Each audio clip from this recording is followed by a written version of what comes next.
Alors Hélène, dans l'Union européenne, la campagne de vaccination a commencé à peine il y a 3 et 4 jours, 27-28 décembre dernier. Pourtant, il y a déjà des écarts qui se creusent. Oui, en tête de vaccination, l'Allemagne, 42 000 personnes vaccinées avec 3 publics prioritaires, les résidents de maisons de retraite, les seniors de plus de 80 ans et le personnel soignant. En Italie, le pays européen où le Covid a fait le plus de victimes avec 72 000 morts.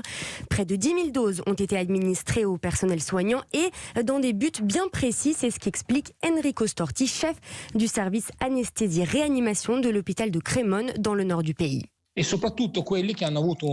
surtout ceux qui ont eu un rôle visible, connu et reconnu pendant la première vague. C'est pour donner un signal clair à la population. Se vacciner, c'est sûr et c'est possible. C'est pour donner l'exemple à travers ces soignants qui étaient en première ligne pendant la première vague de Covid en Italie. Et en Espagne, on a un autre objectif, c'est la vaccination de masse le plus vite possible.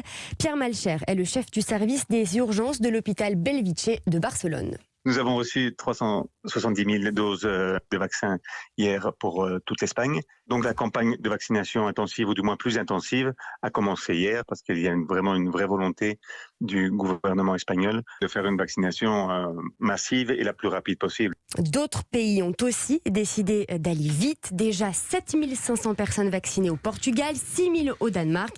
On est donc très loin, selon nos informations, des 138 vaccinés en France en 3 jours. Merci Hélène pour ce dossier très complet, ce tour d'Europe et quasiment du monde. Dans un instant,